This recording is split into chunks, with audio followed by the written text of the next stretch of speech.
کہ آپ صلی اللہ علیہ وسلم نے فرمایا کہ آدمی کی سعادت استخارہ ہے اور آدمی کی بدبختی استخارے کو چھوڑنا ہے۔ اس لیے استخارہ کرتے رہنا چاہیے۔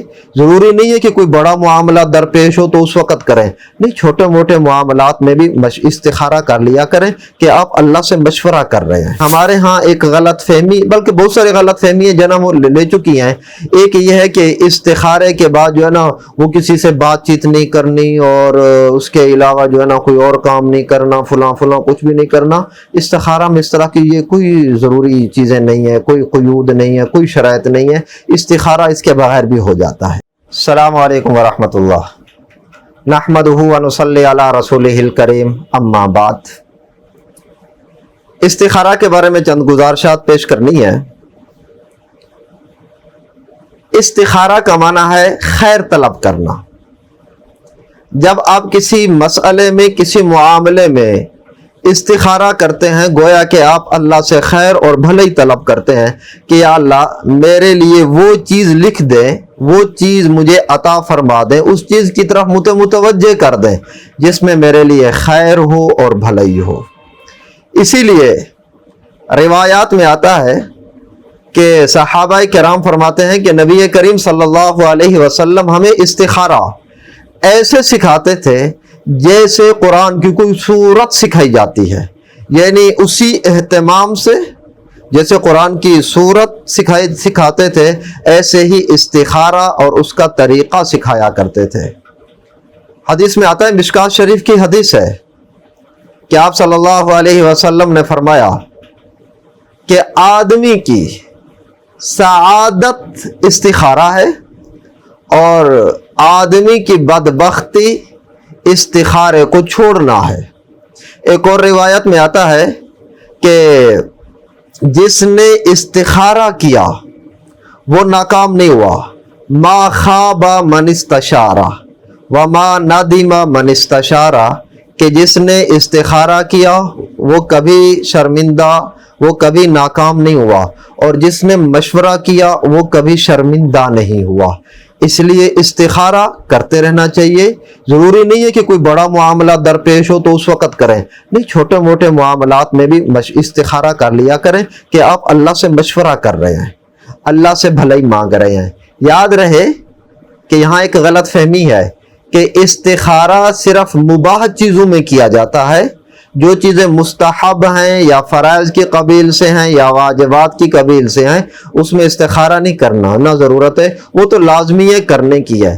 استخارہ صرف مباحات میں کیا جاتا ہے کہ کوئی بھی کام آپ کرنا چاہ رہے ہیں تو وہاں آپ استخارہ کر لیا کریں۔ استخارے کا طریقہ وہ میں عرض کر دیتا ہوں۔ اس سے پہلے یہ ہے کہ ہمارے ہاں ایک غلط فہمی، بلکہ بہت سارے غلط فہمیاں جنم لے چکی ہیں۔ ایک یہ ہے کہ استخارے کے بعد جو ہے نا وہ کسی سے بات چیت نہیں کرنی اور اس کے علاوہ جو ہے نا کوئی اور کام نہیں کرنا، فلاں کچھ بھی نہیں کرنا۔ استخارہ میں اس طرح کی یہ کوئی ضروری چیزیں نہیں ہے، کوئی قیود نہیں ہے، کوئی شرائط نہیں ہے۔ استخارہ اس کے بغیر بھی ہو جاتا ہے، ایک بات۔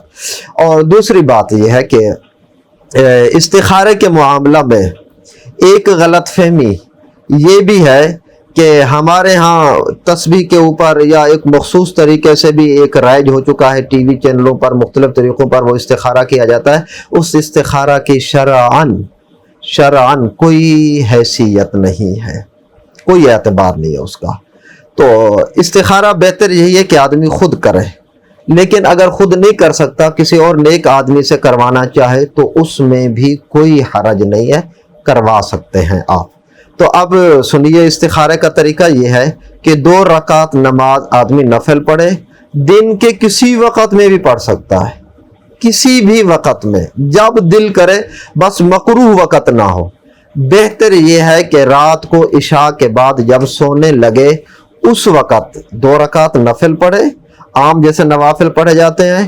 اس کے بعد مخصوص دعا ہے استخارے کی، نماز حنفی میں دیکھ لے یا مختلف چیزوں میں، وہاں سے آدمی دیکھ کر نماز سے فارغ ہونے کے بعد پڑھ لے کہ اللہم انی استخیرک بعلمک واستقدرک بقدرتک۔ انشاءاللہ ہم آخر میں یہ دعا بتا بھی دیں گے۔ تو یہ دعا پڑھے اور یہ دعا پڑھنے کے بعد سو جائے سنت کے مطابق۔ یہاں ایک غلط فہمی یہ ہے کہ کہتے ہیں کہ خواب میں بتایا جائے گا. ابھی خواب میں بتانا ضروری نہیں ہے, خواب میں بتا دیا جائے تب بھی ٹھیک ہے. خواب میں کوئی چیز نہ بتائی جائے, کوئی چیز الہام نہ ہو, کسی چیز کا کشف نہ ہو, پھر بھی یہ کوئی حرج نہیں ہے اور یہ چیزیں کوئی ضروری نہیں ہے. استخارے کا جو مین مقصد ہوتا ہے وہ ہے دل کا میلان, کہ دل کا کسی ایک چیز پر ایک طرف مائل ہونا اور شرح صدر کا ہو جانا, کہ دل اس پر مائل بھی ہو اور مطمئن بھی ہو جائے. بس جس چیز کی طرف آپ کا دل مطمئن ہو جائے بس وہی آپ کے لیے بہتر ہے. استخارہ کا مقصد آپ کو حاصل ہو گیا ہے. تو پہلے دن, دوسرے دن, 7 دن کر لیا جائے تو انشاءاللہ 7 دن کے اندر یا تو خواب میں بتا دیا جائے گا, اگر خواب میں نہ بھی ہو تو دل کسی ایک رائے پر, کسی ایک سمت میں مطمئن ہو جائے گا تو آپ کے استخارے کا مقصد حاصل ہو چکا ہے. بس استخارہ اسی کا نام ہے. اگر کوئی ایمرجنسی ہو کہ آپ نے یہ کام نہیں کر سکتے اتنا لمبا, تو اس میں پھر یہ بھی ہے کہ ٹائم نہیں ہے نماز پڑھنے کا, رکعتیں پڑھنے کا, اور آپ نے کام لمبے وہ ضروری کرنا ہے, ایمرجنسی میں ہے, تو وہاں اختصاراً بھی ایک دعا ہے, وہ بھی استخارہ ہی ہے کہ آپ صلی اللہ علیہ وسلم نے فرمایا کہ آدمی اس وقت دعا کر لیا کرے, اللہم خیر لی واختر لی, خیر لی, اللہم خیر لی واختر لی. بس یہ دعا پڑھا کرے. یہ ایمرجنسی کا استخارہ ہے. تو استخارہ آپ حضرات کی خدمت میں نے بتا دیا پوری تفصیل کے ساتھ. عمل کیجئے. اللہ آپ حضرات کو جزائے خیر نصیب فرمائے.